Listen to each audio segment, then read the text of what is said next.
mbokk yi asalaamaaleykum alxaaji Mbégi Diop ak Mame Ndokh TV mbokk yi nag gis nga ko mu ngi noonu Seydi Mouhamadou Mansour borom daara ji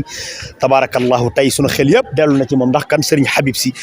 ibnu Seydi Mouhamadou Mansour borom daara yi bu ma saa na ñëw ci jumaa ji tabarakallahu bay ziyaare si yaayam ju tedd ja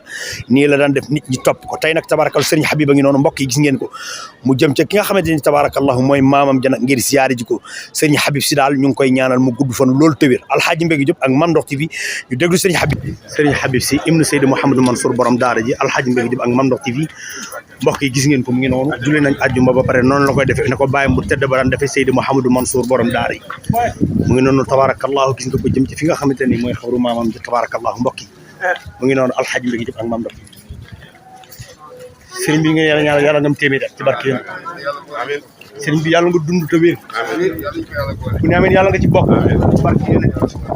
sa baay Seydi Mouhamadou Mansour borom daara ji la ñuy jooy te noppeegun waaye namuñu ko nag ndax sa jikko ndaysaan ak sa xam-xam yàlla nga téeméer ci barke alxuraan mbokk yi gis ngeen ko mu ngi noonu dugg ci xabru maamam bi sëriñ bi ñu ngi lay ñaanal loo fi ñaan yàlla na ko yàlla nangu ci barke yéen ci jërëjëf si Malick jërëjëf si